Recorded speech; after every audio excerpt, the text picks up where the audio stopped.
Salut les zappeurs, j'espère que vous allez bien, que les fêtes se profilent plutôt bien pour vous et que vous n'avez pas trop froid, que vous allez pouvoir profiter de vos proches et vous remplir la panse comme il faut, parce que les fêtes c'est fait pour ça. Ceci étant dit, ça fait très longtemps qu'on ne s'est pas vu. Malheureusement, j'avais plein d'autres choses à gérer, plein d'autres projets et bien évidemment, en bon zappeur qui se respecte, compliqué de répartir équitablement le temps, j'ai envie de dire, entre mes différents projets et la vie professionnelle et la vie perso. Donc voilà, ça fait un mois qu'on ne s'est pas vu. Voilà, c'est comme ça. En tout cas, on se retrouve aujourd'hui pour une nouvelle vidéo sur le TOP, c'est-à-dire le trouble oppositionnel avec provocation.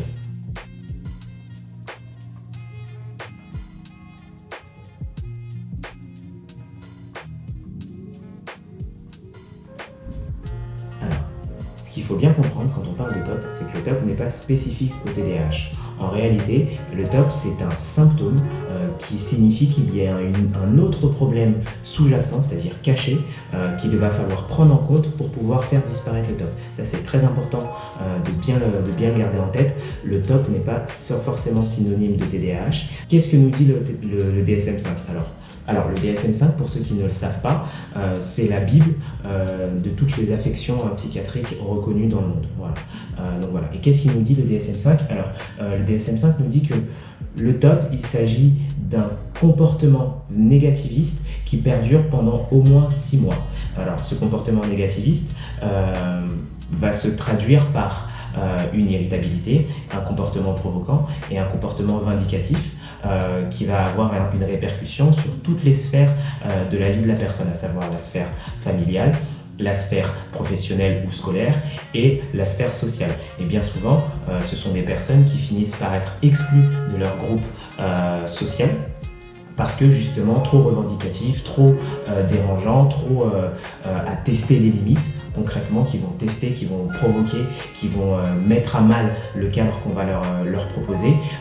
En général, le TOP apparaît avant 6 ans et pour 25% des cas, il y a une évolution positive spontanée, c'est-à-dire qu'au bout de 3 ans, les difficultés s'estompent. Sauf que tout le reste du temps, si le TOP n'est pas pris en compte, si la difficulté sous-jacente n'est pas prise en compte, ça peut conduire vers l'apparition de troubles des conduites, à savoir délinquance, toxicomanie, et j'en passe. Donc c'est très important de bien, dès le départ, aller vers un diagnostic pour être sûr qu'on est dans un TOP déjà d'une part, et d'autre part, pour être sûr de ce qu'il y a en dessous pour aller chercher à régler ce souci-là.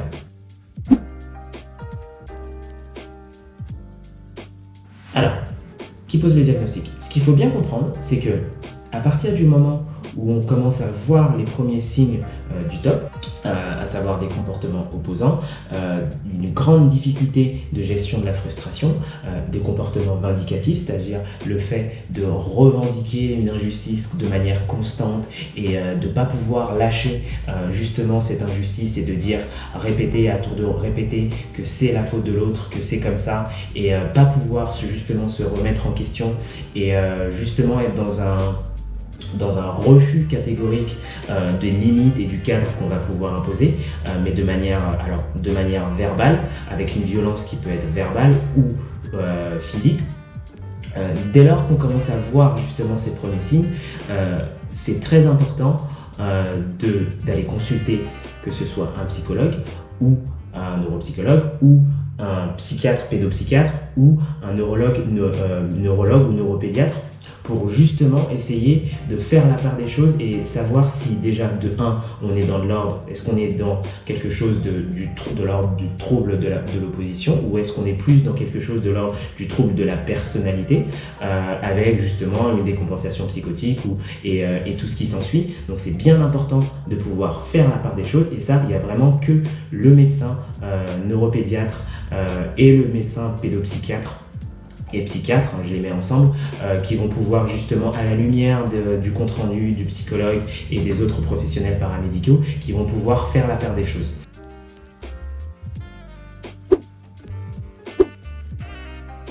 la première cause dont on a parlé, c'est le TDAH. Et plus particulièrement d'une des formes du TDAH, puisque le TOP a beaucoup plus de chances, entre guillemets, de se manifester lorsqu'on a un TDAH avec une forme impulsive. C'est-à-dire que plus l'impulsivité est importante, et plus il y a de chances, je répète entre guillemets, d'avoir un TOP. Alors pourquoi ? Tout simplement parce que dans le TDAH, une des grosses difficultés du TDAH, c'est le défaut d'inhibition, c'est-à-dire la difficulté à s'arrêter, la difficulté à inhiber une action, ou à l'arrêter, ou à ne pas répondre. Ça, c'est très important de l'avoir en tête, et donc du coup, forcément, ce défaut d'inhibition va avoir un impact sur toutes les sphères de fonctionnement de la personne, que ce soit la sphère émotionnelle, que ce soit la sphère comportementale, que ce soit la sphère cognitive. Donc, ça va toucher vraiment toutes les sphères. Et donc, forcément, plus on va être impulsif, c'est-à-dire plus on va avoir un défaut d'inhibition important, moins il va être facile de contrôler la frustration, de contrôler les émotions et du coup de contrôler le fait qu'on puisse nous dire non et le fait qu'on puisse nous mettre un cadre. Donc ça, c'est très important de l'avoir en tête. Et donc du coup, forcément, dans ces cas-là, il y a beaucoup plus de chances de développer un TOP. Alors, deuxième cause possibles qui peuvent expliquer un TOP, il s'agit du dysfonctionnement environnemental. Alors quand je parle de dysfonctionnement environnemental, j'évoque à la fois l'environnement scolaire ou professionnel, à la fois l'environnement familial et à la fois l'environnement social. Donc c'est ces trois environnements-là qui, s'ils sont dysfonctionnants, peuvent engendrer un TOP. Ce n'est pas les seules raisons, mais ça peut être un facteur aggravant.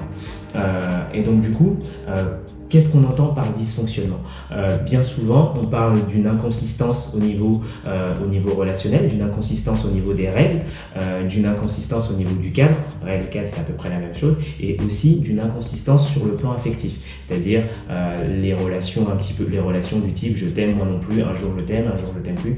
Ça peut des fois être très perturbant, et pour certaines personnes, ça peut derrière engendrer un TOP. Et donc dans ce cadre-là, le TOP peut avoir fonction de se rebeller contre ce mode de fonctionnement. La troisième possibilité pouvant expliquer un trouble oppositionnel, il s'agit de la dépression de l'enfant.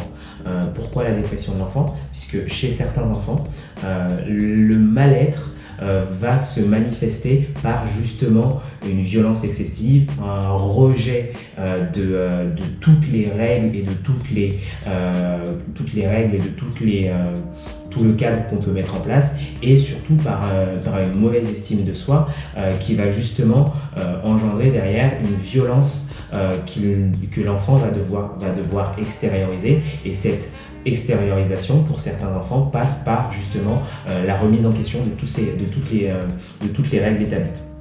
Le TOP peut aussi être un symptôme d'une incompréhension du cadre social, comme par exemple dans le cadre d'un trouble du spectre autistique, d'un TSA, où effectivement le manque de compréhension des codes sociaux et le manque de capacité d'adaptation va derrière entraîner une certaine rigidité mentale qui peut être synonyme de TOP. Donc là encore, on est dans un autre cadre où effectivement c'est la structure de fonctionnement, c'est-à-dire par exemple comme dans le TDAH, c'est-à-dire que là c'est la structure de fonctionnement qui va induire une opposition systématique, une négativité, un caractère vindicatif. Mais là, à la différence du TDAH où c'est vraiment le manque de possibilités d'inhibition, ici ce sera plutôt le manque de compréhension du cadre social, et bien souvent, des fois, on peut avoir aussi les deux.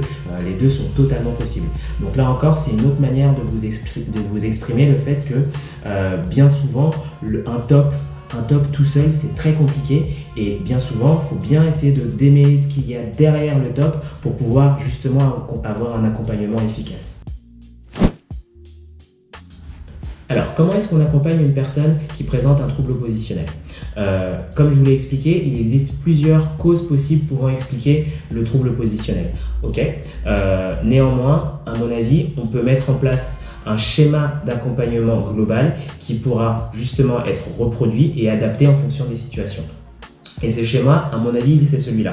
Donc il y a d'un côté, effectivement, il va falloir accompagner les troubles du comportement, à savoir l'irritabilité, la difficulté de gestion de la frustration, le comportement vindicatif, le manque de respect du cadre, etc. Il va falloir effectivement travailler sur ces comportements-là. À côté de ça, il va falloir aussi accompagner l'environnement, puisque si on travaille sur le comportement, mais qu'en face, l'environnement ne change pas, les progrès ne seront absolument pas vus et valorisés à hauteur de ce qu'ils devraient l'être. Et donc du coup, on rentre dans un cercle vicieux où on alimente encore plus justement le top. Donc c'est très important de travailler à la fois sur le comportement et à la fois sur l'environnement. Et il y a un autre élément qu'il va falloir aussi accompagner, c'est la gestion des émotions et l'estime de soi. Parce que, bien évidemment, la personne qui présente un top, c'est une personne qui est en souffrance. Donc, elle ne fait pas exprès d'avoir un top, et c'est très important de bien le garder en tête. Ça sent la provocation, ça a l'odeur de la provocation, ça ressemble à de la provocation, mais ça n'en est pas dans la mesure où la personne qui présente un top ne fait pas exprès d'être constamment dans l'opposition. C'est juste à cet instant-là, elle ne peut pas faire autrement. Et donc du coup, c'est bien important d'accompagner aussi justement cette estime de soi, cette gestion des émotions-là, de manière spécifique pour justement que ça ait un impact derrière sur le comportement et sur l'environnement. Donc voilà, donc ça c'est le schéma global. Après, en fonction, bien évidemment, des causes spécifiques, il va falloir adapter. Soit on va travailler plus sur le comportement, soit on va travailler plus sur l'environnement, soit on va travailler plus sur la gestion des émotions. Mais voilà, on va adapter en fonction du profil de la personne. Et la psychomotricité dans tout ça. Alors mon rôle en tant que psychomotricien, ça va être d'intervenir dans les différentes sphères. En séance de psychomotricité, je vais accompagner la personne vers une meilleure gestion de ses émotions et une meilleure estime d'elle-même. Pour ça, donc on a deux leviers possibles. On a le suivi en individuel qui va justement travailler dans la relation duel, la gestion des émotions et l'estime de soi et toutes ces notions-là. Et la gestion de la frustration aussi. Donc ça, on va le faire dans un premier temps dans une séance individuelle. Puis ensuite, dans un second temps, on va justement essayer de transposer ces éléments-là dans une séance de groupe où là, justement, on va utiliser une médiation telle que le judo, par exemple. Même pas par exemple, en fait, c'est du judo. Pour justement apprendre à gérer la frustration, à gérer sa place dans le groupe, à gérer la violence, mais cette fois-ci au sein d'un groupe. Donc là, on n'est plus dans une séance individuelle où là c'est la relation duel, on va être dans une séance en groupe où là justement la problématique ça va être de gérer sa frustration par rapport à plusieurs personnes. Et donc du coup, l'idée ça va être de travailler là encore sur la gestion des émotions et sur l'estime de soi.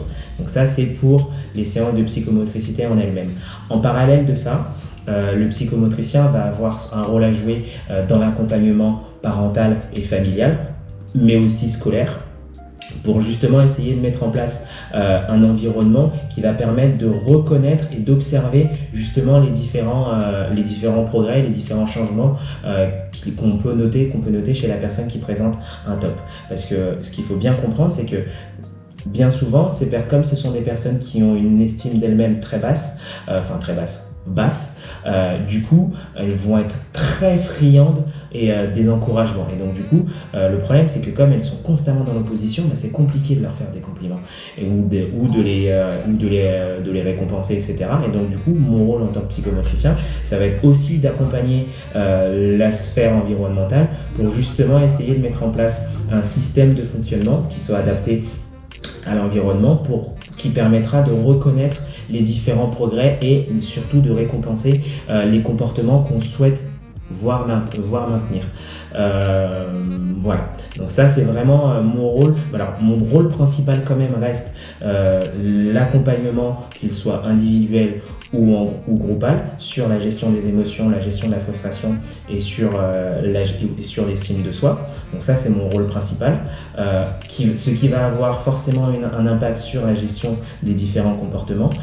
Mais un autre de mes rôles va être aussi justement d'accompagner d'accompagner l'environnement de la personne. Parce qu'il faut bien comprendre que c'est en mettant en place un environnement global qu'on va justement pouvoir faire avancer la personne. Voilà. Voilà un petit peu ce que je peux dire sur le top. Gardons bien à l'esprit que la première personne qui souffre du TOP, c'est la personne qui a un TOP. C'est pas l'environnement, c'est pas... non, c'est la personne qui présente un TOP, c'est elle qui souffre en premier, parce que bien évidemment qu'on n'a pas envie de se mettre que c'est pas un plaisir de se mettre en opposition avec tout le monde. Et donc du coup, il faut bien garder ça en tête que ça a le goût de la provoque, ça sent la provoque, ça ressemble à de la provoque, mais ça n'en est pas dans la mesure où la personne est en souffrance. Et donc du coup, une fois qu'on a compris ça, on peut essayer de mettre en place des choses pour l'accompagner au mieux. Voilà. Eh bien écoutez, en tout cas, merci de m'avoir écouté. Moi, je vous dis pas la semaine prochaine, parce que la semaine prochaine, c'est Noël, donc clairement pas la semaine prochaine, mais très certainement, je vous reverrai au retour des vacances avec de nouvelles vidéos. Sur ce, à ciao!